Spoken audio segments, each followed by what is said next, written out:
Welcome to the Tech Egg. Don't get scrambled. Enjoy the video. In this video, I will explain how to make tomato sauce less acidic.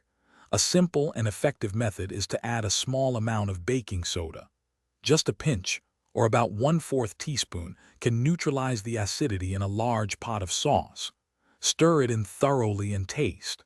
Remember, a little goes a long way, so add it sparingly to achieve the perfect balance without altering the flavor too much. This quick fix works wonders for overly tart sauces.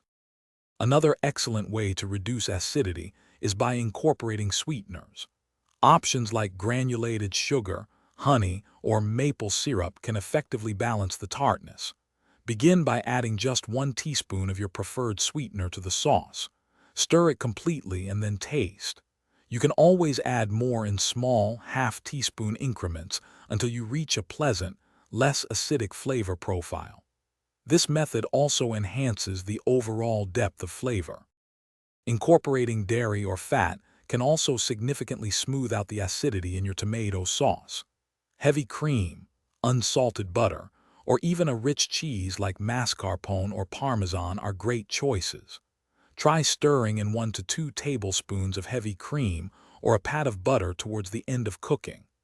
These ingredients not only reduce the tartness, but also add a luxurious, velvety texture and a wonderful richness to your sauce, making it incredibly satisfying. Finally, extending your simmering time can naturally reduce acidity as flavors deepen and meld.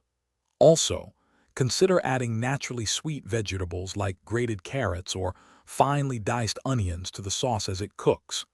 These vegetables release their sugars, subtly sweetening the sauce over time. Furthermore, starting with very ripe, high-quality tomatoes will give you a less acidic base from the beginning, ensuring a delicious and balanced sauce. Thanks for watching. Consider subscribing if I helped unscramble your problems.